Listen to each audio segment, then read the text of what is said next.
Feliz sábado. Meu nome é Felipe Dávila, como o irmão Antônio acabou de mencionar. Eu pertenço à igreja de Monte Belo e agora a gente está começando a congregar numa igreja menorzinha, mais perto lá de casa, que se chama Igreja de Nossa Chácara também. Eu trabalho na rede adventista, sou professor de filosofia e história, trabalho no colégio de Gravataí, bem em frente à igreja de Monte Belo, e trabalho também no colégio de Esteio. E esse é um resumo, assim, né? Hoje nós estamos aqui para falar um pouco sobre criacionismo, sobre a lei de Deus, a grandiosidade do Criador, e é um assunto que eu tenho muito carinho. Eu confesso que eu cheguei até a Igreja Adventista através do criacionismo, através dos estudos mais acadêmicos, e então Deus me condicionou e me direcionou até aqui. Obrigado pela oportunidade. Que bom. Felipe, nós estamos estudando esse trimestre todo sobre educação e redenção. Está aqui... vou mostrar ali a capa. Nós estamos estudando sobre esse tema por 3 meses. E hoje estamos no 4º tema. E o 4º tema, ele vem falando sobre os olhos do Senhor e a cosmovisão bíblica. É interessante, Felipe, que nós estamos hoje em um campo minado. E temos 2 possibilidades, praticamente, básicas. O campo minado que eu me refiro a uma corrente doutrinária. E nós temos 2 visões que se pregam claramente. Uma delas, ou nós fomos criados, ou nós evoluímos.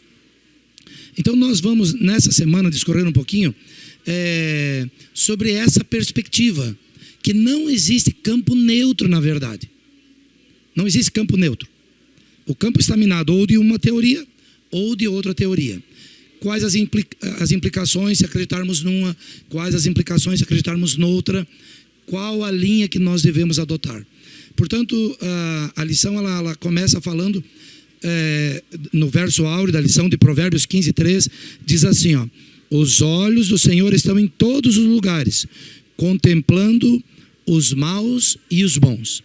Essa é a cosmovisão, ou é a visão bíblica. Mas há uma outra corrente que diz que nós surgimos, nós viemos por um acaso, surgimos aí, de uma explosão ou de algo assim, viemos evoluindo. Essa é a teoria da evolução.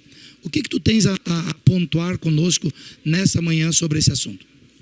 Bom, é interessante mencionar que a questão do Big Bang, por exemplo, quando muitas vezes é citado, ele não entra em conflito com a cosmovisão bíblica. Então, quando a gente fala de cosmovisão, é uma maneira de enxergar o mundo, uma maneira de enxergar a vida e tudo que existe. Só que a cosmovisão, ela implica nas escolhas que nós fazemos. É importante mencionar, porque eu vou caminhando de acordo com aquela cosmovisão que eu tenho de mundo. Eu vou fazendo escolhas e isso automaticamente me leva também para algumas consequências. Quando nós falamos do mundo que hoje nós temos, ele é bem bipolarizado. Né? O que é bipolarizado? São 2 polos. São 2 caminhos, praticamente, resumindo. Né? A gente tem, por um lado, ali o Charles Darwin, que em 1859, por aí, escreveu A Origem das Espécies. E ali, por mais que o Darwin ele não fosse ateu, mas ele traz uma teoria que ela entra em contradição com todos os contextos bíblicos. Por outro lado, nós temos o criacionismo, e alguns também usam o design inteligente, que não propriamente fala de Deus, mas demonstra academicamente que existem estruturas... Uma inteligência por trás de toda a criação. Né? Então é bem interessante. O design inteligente ainda não menciona quem é o criador, se exatamente é Deus, se não é, mas ele menciona que há inteligência. Já o criacionismo, ele implica em fatores bíblicos, e aí... Eu costumo dizer assim que, por exemplo, o Marcus Eberlin, que é um grande expoente hoje dentro do design inteligente no criacionismo no Brasil, o Marcus Eberlin, ele fala que a melhor possibilidade para um criador do universo é o criador bíblico. É o que mais se enquadra dentro das visões que nós temos acadêmicas de estruturas inteligentemente criadas. Então, Felipe, em outras palavras, a decisão que eu escolher, aceitar ou acreditar, ela pode moldar a realidade da minha vida. Sim. Ou eu vou ter uma luz sobre determinado ponto, ou sobre outro ponto. E isso pode me levar a decisões muito profundas na vida. Muito importante o que o senhor mencionou, que nós caminhamos... E nós temos duas visões, como o irmão Antônio mencionou. E nenhum dos pontos nós conseguimos comprovar. Não há possibilidade de comprovar Deus. No laboratório. Exatamente. E é o que a gente vai abordar, que agora essa é a maior evidência de Deus, É o fato de nós não conseguirmos comprovar exatamente, porque daqui a pouco a gente entra nesse detalhe, que para mim é o argumento mais lindo de todos, é o fato de não conseguirmos comprovar que automaticamente poderia servir como uma prova, sendo assim bem paradoxalmente falando, mas e no outro lado nós temos a negação de Deus, que também não é possível comprovar. Então assim, puxa, Felipe, mas então o fato de eu não conseguir comprovar alguma coisa significa que eu tenho que acreditar? Não. Isso significa que nós temos dois caminhos e evidências para os dois lados. E automaticamente a gente vai trilhar esse caminho e escolher quais são as evidências mais racionais. E a gente vai demonstrar que o criacionismo é a evidência mais racional, disparado. Então, Felipe, eu estava na sala de aula uma certa vez, há muitos anos atrás, quando ainda adolescente, e nós éramos ali em 30 alunos, 6 cristãos assim, praticantes, outros eram cristãos, mas talvez não praticantes. E quando entramos nesse tema aí, eu tinha lá pelos meus 14 anos, eu me recordo que, ainda muito novo, mas eu não compreendia como encaixar a teoria da evolução, que surgimos se não continuávamos vendo um processo evolutivo assim de formação, diferenciação. Aí a professora geralmente jogava esse processo há bilhões de anos atrás. Bilhões de anos. Aí eu disse, professora, mas é o seguinte, então vamos fazer assim, ó. Vamos pegar um montinho de ferro e vamos jogar para cima. Se dele sair um relógio funcionando, eu passo a crer na teoria evolutiva. Caso contrário, eu prefiro acreditar que há uma inteligência por detrás. A Bíblia em Provérbios, ela coloca que os olhos do Senhor estão sobre todos os lugares. O que nós poderíamos dizer sobre esse verso, basicamente? A gente tem vontade de falar muita coisa, né? Mas inicialmente, com esse verso áureo da lição que o senhor mencionou agora, ele ainda vem acompanhado aqui na lição com uma alegoria que eu gostaria de trazer, que seria a alegoria de Platão. O Platão, ele fala o seguinte: finjamos, né? É uma alegoria, que 2 homens ou 3 homens cresceram numa caverna, nasceram e se desenvolveram naquela caverna acorrentados, e aí eles só enxergavam, eles estavam virados para a parede e enxergavam a sombra do mundo lá fora. Só que para eles o que existe é aquela sombra. Eles nunca saíram da caverna, nunca imaginaram, nunca conseguiram supor algo fora da caverna. E aí um dia um deles começa a pensar, puxa, se eu estou vendo alguma sombra aí, né, provavelmente então deve ser algo externo. Será que não existe algo além do que a gente conhece aqui? Será que não existe algo além do que a gente está enxergando? E aí um deles um dia consegue se soltar da caverna, né, daquelas correntes, e vai. E ele conhece o mundo. E os outros lá falando assim, isso é coisa de louco, não tem nada lá fora, isso não existe, ele é louco.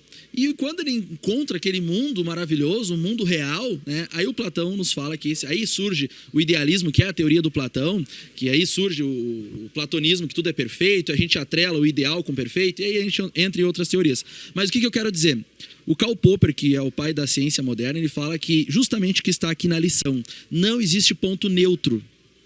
Não existe neutralidade. Todo mundo acaba optando por um lado ou por outro. A gente acaba sendo conduzidos sempre por uma cosmovisão que está nos influenciando, né?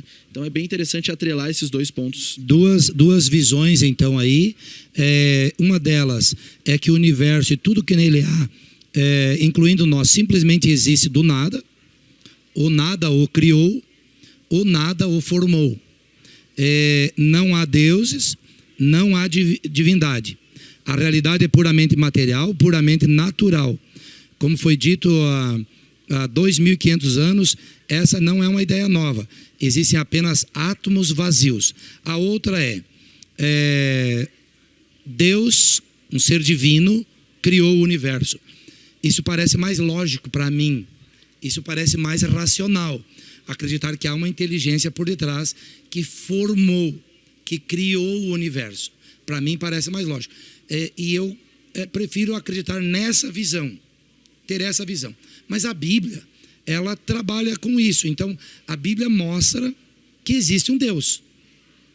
A Bíblia mostra que existem leis. A Bíblia mostra que existe uma estrutura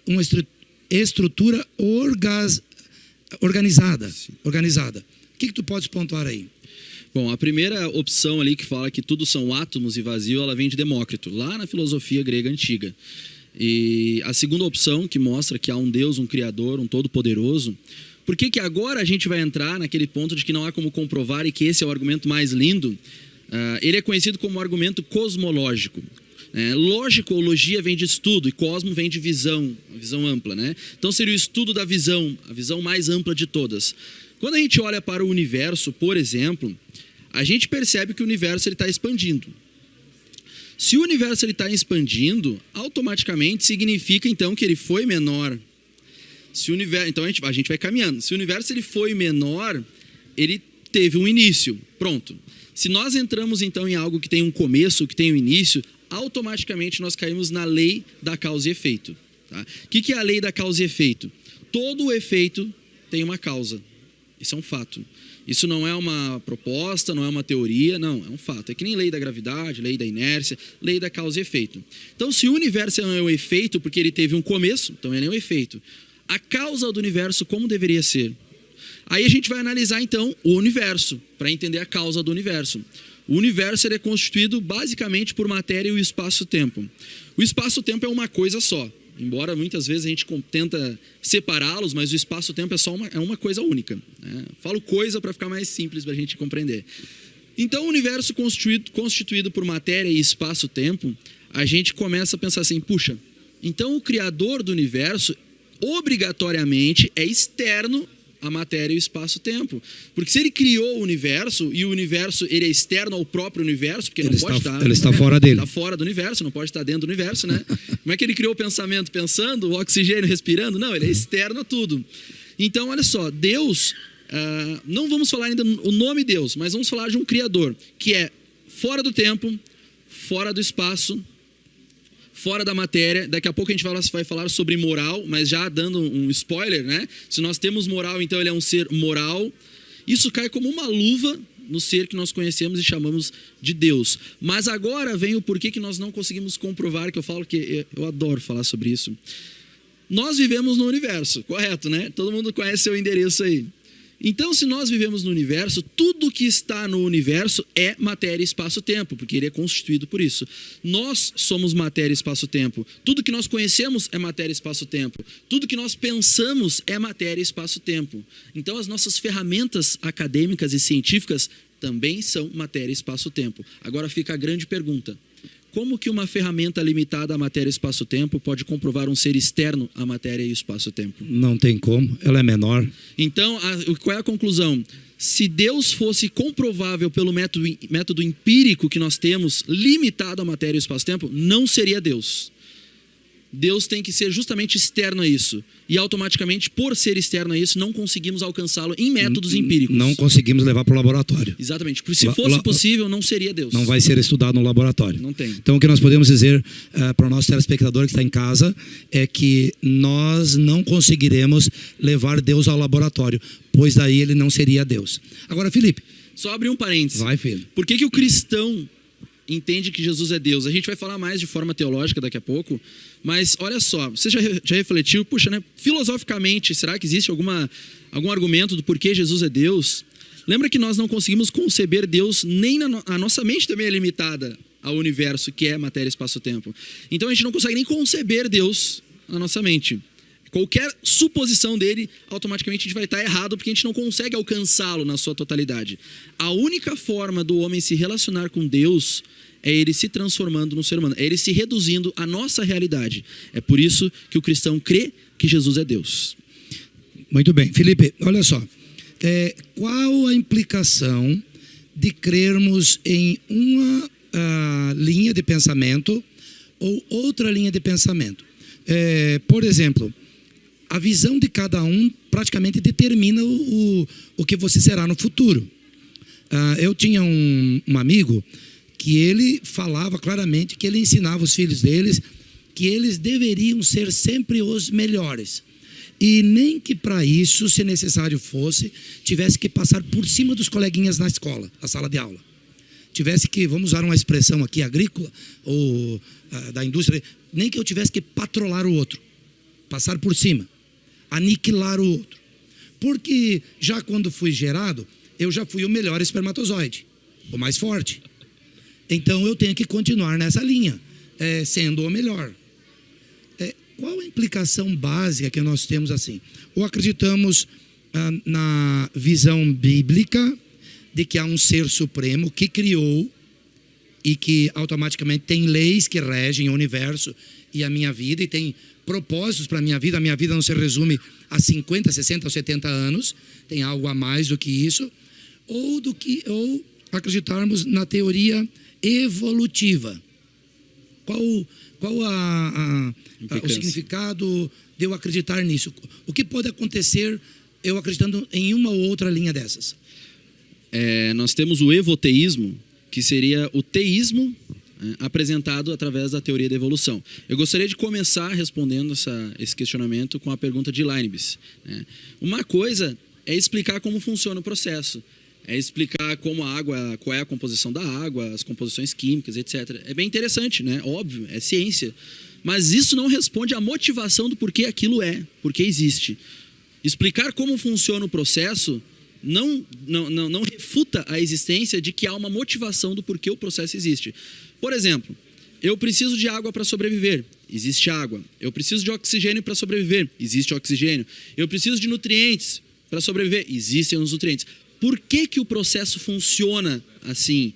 Não é explicar como ele funciona, mas por que ele é. E a pergunta do Leibniz é justamente isso. Por que existe algo ao invés do nada? Por que há algo? É uma pergunta filosófica muito profunda, que é impossível de responder, né? Falar, não há motivação, isso é uma suposição. Mas não há uma motivação, simplesmente é. Isso é pura especulação. Não é nem ciência, nem filosofia. Porque a filosofia ainda questiona, se aprofunda, mas simplesmente alegar não há motivação, nem filosofia é. Não desmerecendo, porque eu sou um professor de filosofia.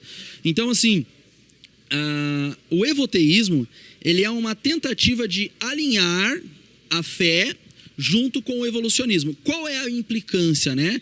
Quais são os problemas de tentar alinhar uma coisa com a outra, né?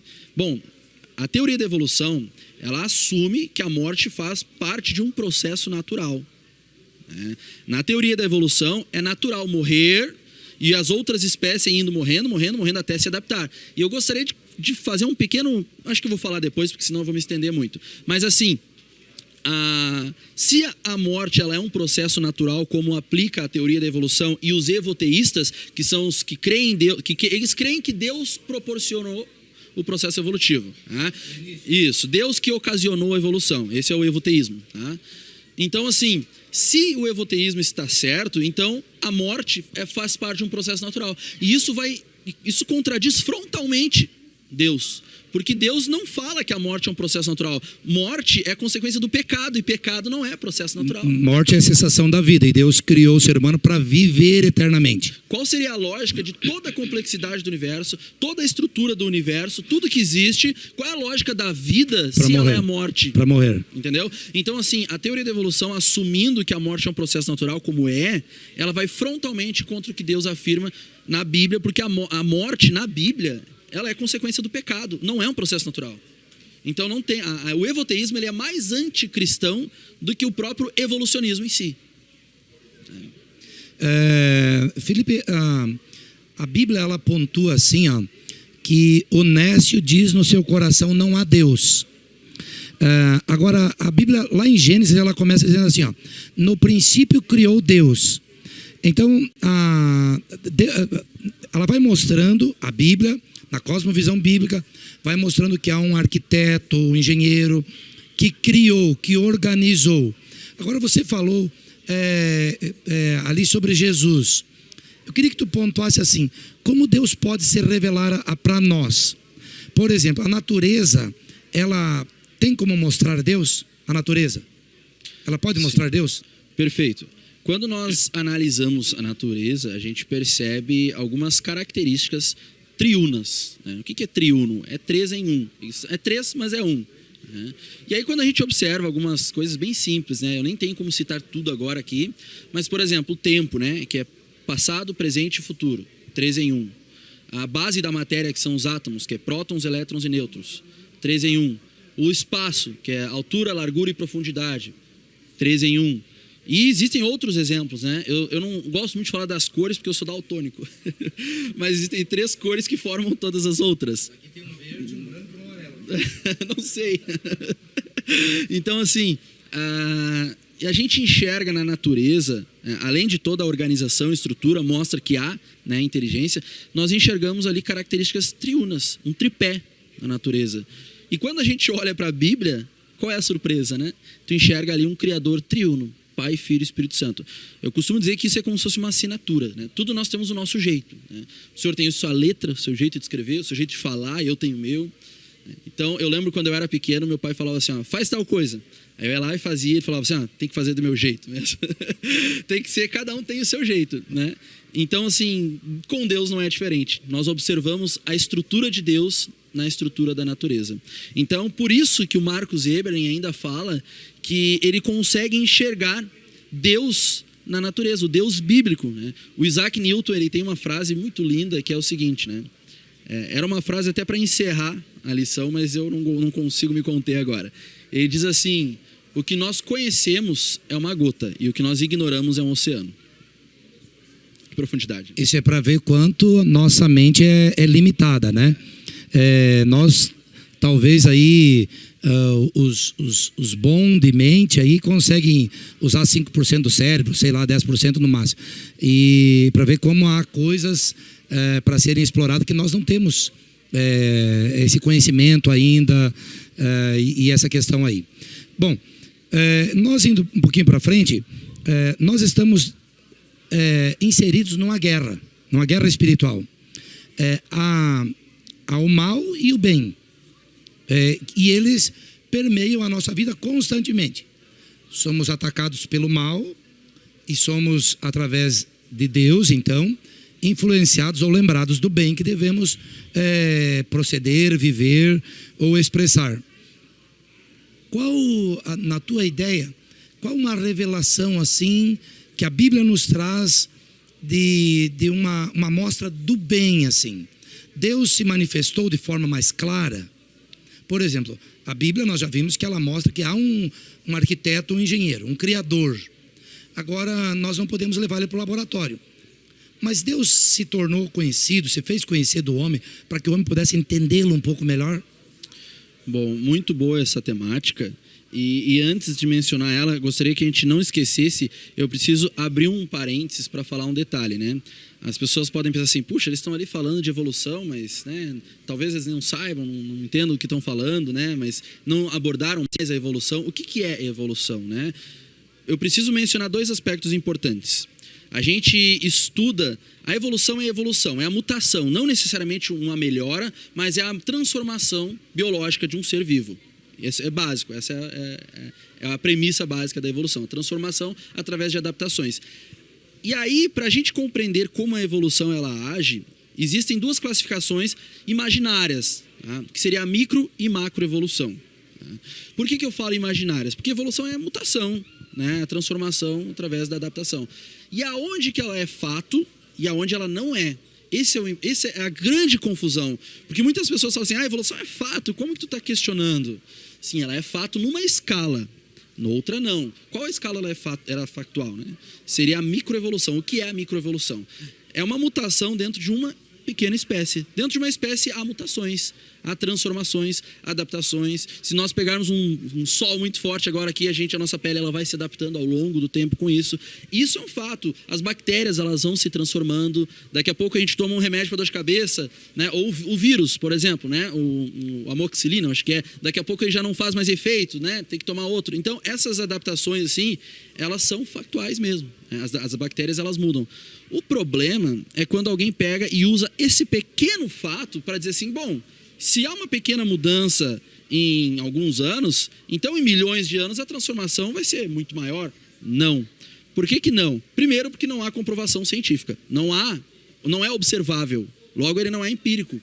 Porque a premissa é, bom, vai levar milhões de anos, então eu já não posso observar. Se eu não posso observar, não é empírico. Se não é empírico, não é científico. Pode ser uma filosofia científica, mas não um fato observável. Partindo então dessa ideia que não é um fato observável, um amigo falou assim, puxa, Felipe, mas tu não consegue observar uma sequoia crescendo. A sequoia é uma espécie de árvore que tem 2, 3 mil anos. Daqui a pouco ela é muito alta, né? Muito alta, muito grande. E ele fala assim, bom, então para ti essa sequoia não nasceu há 4 mil anos, porque tu não viu, ou há 3 mil anos. Pelo contrário. Eu vou falar assim, bom, então daqui a milhões de anos essa sequoia vai estar na Lua? Aí ele falou assim, não, porque ela vai ter até onde ela para de crescer. E por que a evolução também não tem uma limitação até onde o processo se adapta? Daqui a pouco o processo entende que, olha, a partir daqui não há como mudar mais, não há mais abrangência nesse DNA, nesse código genético para que haja mutação. Então, essa é a diferença entre micro e macroevolução, até onde é fato e onde não é. E aí a gente vê isso na Bíblia, em Gênesis. Deus fala, criamos a espécie segundo, os animais segundo sua espécie. Cada um segundo a sua espécie. Isso, de acordo ali com a natureza, ali eles se adaptando, porque Deus dá ordem que a natureza crie. Então, há margem para que a natureza constitua eles de acordo com a sua espécie. E aí que vem o porém. Aonde que nós não observamos ali as mudanças? A camada geológica é como se fosse o museu da vida. Tu olha a camada geológica, as espécies, tudo que aconteceu. E são as camadas da Terra. E aí, quando nós observamos isso, a gente enxerga ali que existem tipos básicos, ou famílias, que são os caninos, os felinos, os anfíbios, os répteis. E não há mudança além disso. Não há transformação. Fica dentro daquela escala ali. A borboleta, por exemplo, muda, mas se torna borboleta novamente. Está dentro de uma mesma espécie. Então, assim, é um processo natural que não há transformação, não há mudança. O anfíbio sempre foi anfíbio. O felino sempre foi felino. O canino sempre foi canino. Embora eles se adaptem dentro daquela espécie ou dentro daquela família, sempre houve aquela família ali. Não vai mudar daquilo ali. Fora disso, não é observável. Se não observável, é filosofia científica. E entre filosofias, eu encontro muitos mais argumentos racionais dentro do design inteligente. Muito bem. E agora, então, eu quero voltar à pergunta que eu te fiz antes. Há um design inteligente que criou, segundo nós estamos vendo aí. Agora, parece tão distante. Como esse design fez para se tornar mais conhecido ou próximo de nós? Como ele fez? Aí agora vem a parte teológica, que é a parte do amor, né? E eu fico pensando assim, uma vez me perguntaram, por que Jesus morreu por mim? Por que Jesus morreu? Eu ouço tanto falar, Jesus morreu por mim, mas por que Jesus morreu por mim? Aí eu fui orar em relação a isso, porque eu gosto de orar e pedir respostas para Deus. Porque a resposta que Deus dá, ela fica no teu coração e ela fica assim, ela é tão clara, ela é tão fácil de entender. E eu fui refletindo nisso. E eu fiquei imaginando o cenário, né? Deus cria a humanidade, Deus cria Adão, cria Eva, cria os animais. E aí a gente tem um parêntese também, que a criação de 6 dias não é da terra, é a criação da vida na terra. Tá? Tanto que a palavra terra, quando fala lá nos 10 mandamentos, quando fala da guarda do sábado, é a parte seca. Está se referindo à Pangeia, a porção seca, separação. E não da terra como planeta. Porque no princípio a terra era sem forma e vazia. Ela já existia. Sei lá quantos milhões de anos. Quanto tempo não importa. A criação, Bíblia diz que ela existia. Esses poucos milhares de anos que nós temos é de criação de vida na terra. E aí também envolve alguns problemas de datações, que é muito questionado também. Não é um martelo batido. Então, seguindo ali, isso quando eu falo em relação isso tem milhões de anos, é questionável a questão da datação radiométrica. Mas a gente não tem agora tempo para abrir muito para esse espaço aí. Aí eu fico pensando Deus criando a humanidade e falo, olha, o salário do pecado é a morte. Pecar, vai morrer. E aí o que o ser humano faz? Peca, né? Infelizmente. E aí eu fico pensando assim, puxa vida, né? O verso, acho que é Gênesis 3, alguma coisa ali, o verso mais triste da Bíblia, o segundo verso mais triste, porque o mais triste é quando Jesus diz, né, entrega o meu, está consumado. Para mim é muito triste. E aí eu penso assim, o ser humano então se entrega, né, desobedece a Deus, e aí Deus olha para aquele cenário assim e fala, puxa vida, né? Eles pecaram, agora a morte está fadada à humanidade, mas eu amo a humanidade de tal maneira que vamos fazer o seguinte, então. Eu vou descer lá e eu morro no lugar deles. É como se o professor olhasse para um aluno, numa escala muito menor, obviamente, e falasse assim, puxa, esse aluno teve o ano inteiro, eu ajudei, eu me dediquei, agora ele vai ter que fazer um provão aqui. Deixa que eu faço para ele, daqui a prova. Isso é Jesus. É Jesus, é o próprio Deus que desce na terra. Deus não tem como passar pela experiência da morte, porque ele é a própria vida. Então o que Jesus faz? O que o próprio Deus faz? Se transforma num ser humano para que possa passar, e se transforma em carne para que ele possa passar pela experiência da morte. Tanto é que Jesus fala assim, ó, quando ele está dizendo, vou ser crucificado, em 3 dias ressuscitarei, os apóstolos ficam preocupados, eles não tinham entendido ainda, e Jesus fala assim, calma, ninguém tira a minha vida, eu entrego e tomo de volta. Exatamente. Mas, Felipe, interessante que nisso, que você pontou aí de Gênesis, quando entrou o pecado, é que o pecado entrou e trouxe uma série de destruição em cadeia. E o final dela é a morte. Todos morremos, infelizmente. Então, aquilo que eu pontuei antes, nossa vida aqui nessa terra é 60, 70, 80, 90 anos. E a Bíblia diz que nessa última parte ainda é enfado e canseira. Hoje pela manhã, Felipe, só para contar aqui para os nossos espectadores, fazem hoje 54 anos que a minha mãe diz que nascia um dos homens mais lindos da terra. E aí, hoje pela manhã eu acordei, o meu pai com 90 anos, a minha mãe com 86 anos e o meu sobrinho com 16 anos, tocando violão, cavaquinho e cantando parabéns para mim. Veja bem, meu pai tem 90 anos. Ele ainda consegue manter a alegria da vida ainda, porque tem um relacionamento muito íntimo com Deus, tem esperança, tem expectativa de futuro ainda, de vida eterna. Mas infelizmente nós caminhamos para a morte, que foi aquilo que entrou lá no início.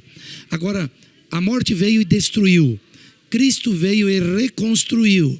E o apóstolo João, em Apocalipse, no capítulo 14, tem uma tríplice mensagem que ele quer que nós venhamos a enfatizá-la. Que mensagem é aquela?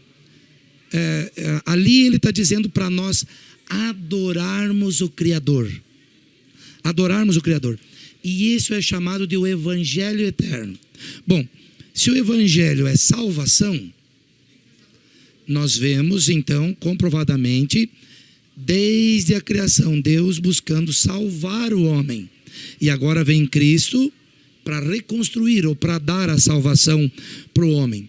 Isso é uma mensagem central para nós hoje. Nós devemos como estudantes das Escrituras, pregar aos 4 ventos que o mundo não se resume a isso que nós estamos vendo, mas que há uma remissão, há perdão para o pecado, há perdão para os meus pecados. O que tu poderia dizer sobre isso ainda, Felipe? Existe uma ordem direta, que é ide e pregai o evangelho a toda criatura, né? E aí quando eu fico pensando assim, o que é o evangelho? O evangelho é uma mensagem que Jesus trouxe, né? Uma boa nova, uma boa notícia de que, olha, aquele problema lá do Éden foi resolvido. Só que agora as pessoas precisam saber, né? Como é que as pessoas vão saber que aquele problema do Éden está resolvido? Que aquele problema porque o pecado, eu costumo dizer que ele é um estado de doença. Uma doença que degrada toda a nossa estrutura. Degrada, que nos faz envelhecermos, que nos faz ficarmos doentes. E aí o final, como o senhor mencionou, nos leva à morte, né? Nos faz ter sentimentos ruins. Então isso é o pecado, é um estado de degradação, que nos faz ter ações que contrariam a vontade de Deus. Então assim, Jesus resolveu esse problema. Ele se tornou homem, morreu por nós, porque o pecado gera a morte, tomou as nossas enfermidades. E eu costumo dizer assim, a gente fala muito, puxa, Jesus morreu por mim, lindo, mas a gente às vezes esquece de mencionar que ainda, além dele morrer por mim, a consequência, o mérito dele também vem para mim. Já refletiu nisso já? Que além dele morrer no meu lugar, aquilo que é direito dele, que é o mérito de morrer na cruz, ainda isso eu tomo, ele nos dá. A gente anda com o status de alguém que morreu na cruz, de alguém que guardou a lei perfeitamente, que foi só ele que fez, que foi perfeito, não pecou. Então assim, existe uma ordem direta dele ali, avisa as pessoas, prega o evangelho para toda a criatura. As pessoas precisam saber que isso aconteceu. As pessoas precisam saber que a salvação está à nossa disposição. Então é muito... Então na visão divina, Felipe, ele fez tudo para nos salvar, para nos resgatar. E agora não é cada um vivendo como quiser. Há uma norma. Que norma é essa que pode pautar a nossa vida assim? Bom, o nosso tempo está acabando, mas eu quero abordar de forma bem rápida e sucinta, que seria a lei de Deus, né? Será que a lei de Deus ela é eterna? Será que ela foi abolida, né? O que é a lei de Deus? Nós temos um padrão moral de comportamento, né? E aí muitos questionam assim, ó, puxa, o que é a moral, né? Se a gente consegue falar isso é bom, é porque existe um padrão de algo que é muito bom. Eu não consigo falar assim, ó, essa caneca ela é muito boa. Como que eu vou definir algo que é muito bom se eu não tenho um parâmetro do que é melhor ainda? Eu preciso ter um parâmetro do que é muito bom para dizer que algo é pouco bom. Então, isso entra um pouquinho do argumento moral, que é mais profundo ainda, que é uma pedra no sapato do evoluteísmo, né? Explicar a moral, porque ela não é constituída de sociedade em sociedade, porque se ela é relativa e cada um tem a sua, seres humanos da mesma espécie não podem legislar moral sobre o outro, entendeu? Precisa haver um legislador. Se tem um legislador, tem que ser acima, superior. Mais uma vez, só pode ser Deus. Mas a gente tem então os 10 mandamentos já de forma bem sucinta que Deus nos dá. Eu gosto sempre de mencionar o sábado, que ele é dado antes do pecado. Olha a importância, né? O sábado é como se fosse aquele dia que a gente vai um visitar o outro, é o dia que Deus visita a gente, né? É o dia dele. Então, assim, antes do pecado já é instituído o sábado e posteriormente ele estabelece a lei, os 10 mandamentos, que é o decálogo. E aí muitas pessoas falam assim, puxa, a lei foi abolida. Mas eu fico pensando assim, se a lei fosse abolida, então Jesus não precisaria ter morrido na cruz. E não tem mais norma. Então qual era o sentido de Jesus descer do céu? Como ele fala, eu desci do céu, morrer na cruz, guardar perfeitamente a lei, e hoje nós carregamos o status de um guardador da lei por causa de Cristo, se a lei então seria abolida. Então por que ele não aboliu antes? Que confusão seria, né? Um Deus que ia abolir a lei depois porque morreu por causa da lei. Então a lei, ela é eterna. A lei ela é eterna, porque a lei representa o caráter de Deus, a vontade dele, e a vontade e o caráter dele não muda, é eterno. Exatamente, não muda. Felipe, nós precisamos encerrar, e eu gostaria aqui você pode, já pensando nas tuas últimas palavras da lição, mas eu gostaria de mencionar o que diz Isaías 64:8. Ali faz menção que há um ser supremo que é o oleiro. O profeta leva para o barro e para o oleiro que faz o vaso. E ele mostra que Deus é o oleiro e que nós deveríamos ser o barro. Quer dizer, nós somos o barro. Deveríamos permitir que o oleiro nos moldasse. O que tu pode usar de últimas palavras, encerrando a lição, nesse contexto, para nós vivermos os nossos dias ainda aqui na Terra? Bom, o Espírito Santo, ele não... Na verdade, assim, ó, a gente pensa, puxa, eu estou melhorando, estou sendo uma pessoa melhor. A Bíblia, a palavra de Deus, ela traz, agora eu não lembro se é em Colossenses, que as coisas boas que nós fazemos, ela é por intermédio do Espírito Santo. É o Espírito Santo que age em nós e faz com que nós façamos coisas boas. É por ele. Então, quanto mais eu me afasto do Espírito Santo, mais o verdadeiro Felipe aflora e a gente vê aquele contraste, né? Puxa, o fulano, né, o amigo ali saiu da igreja, se afastou de Deus. Puxa, mas saiu de verdade, né? Não, é porque ele se afastou do Espírito Santo e o verdadeiro Felipe apareceu. Então, quando as pessoas olham para nós e enxergam algo bom, é porque o Espírito Santo está ali, está enxergando o Espírito Santo. Então, assim... Porque estamos nos permitindo ser moldados. Somos templos do Espírito Santo. Então, eu gosto sempre de mencionar assim, o que é a diferença entre um teorema e um axioma. Eu assisti uma vez o professor Rodrigo Silva falando sobre isso e eu fiquei muito impressionado. O teorema é um cálculo. Nós calculamos ali, todo mundo acho que já estudou o teorema de Pitágoras, teorema de Tales. O axioma são conceitos dentro da matemática, e a gente entra na matemática euclidiana também, lá pelo 4º ou 5º século antes de Cristo. E ali o axioma é o seguinte: duas retas paralelas e infinitas nunca se cruzam, né? Puxa, são duas retas, elas são paralelas e são infinitas. Elas vão se cruzar se elas são paralelas? Não, né? São paralelas, são retas. Ok, mas eu posso comprovar que isso vai acontecer, que elas não vão se cruzar? Eu não posso, porque eu não tenho uma régua do tamanho do infinito. Então o axioma é um ponto, né? Ninguém consegue explicar um ponto. A gente conhece, mas ninguém sabe dizer o que é de fato um ponto, né? Existem muitas coisas assim na matemática euclidiana que são os axiomas. O fato é, eu não consigo comprovar um axioma. Eu não consigo comprovar que as retas não vão se cruzar. Embora elas sejam paralelas, elas não vão mesmo. Não vai se cruzar, porque elas são paralelas. Mas eu não tenho a régua do tamanho do infinito para comprovar. Qual é a conclusão de tudo isso? Deus é um axioma. Por quê? Porque o axioma ele é tão profundo, tão profundo e eu não posso comprová-lo porque eu não tenho ferramentas, mas ele se evidencia de tal maneira que eu não tenho como negá-lo. Então, assim, Deus ele está atuando na minha, na tua vida, na vida do Senhor, todos os dias. E às vezes eu penso, por que eu não enxergo os milagres do Antigo Testamento? Eu tenho só uma última reflexão.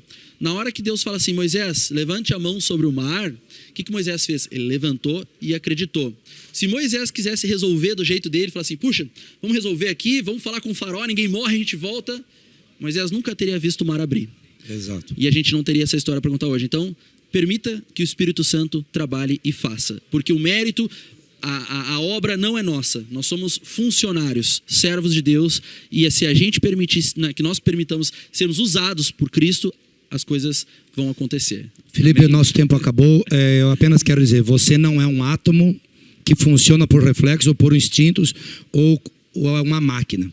Você é uma criatura de Deus. Que Deus te abençoe, que possa tirar boas lições para a vida. Amém. Amém.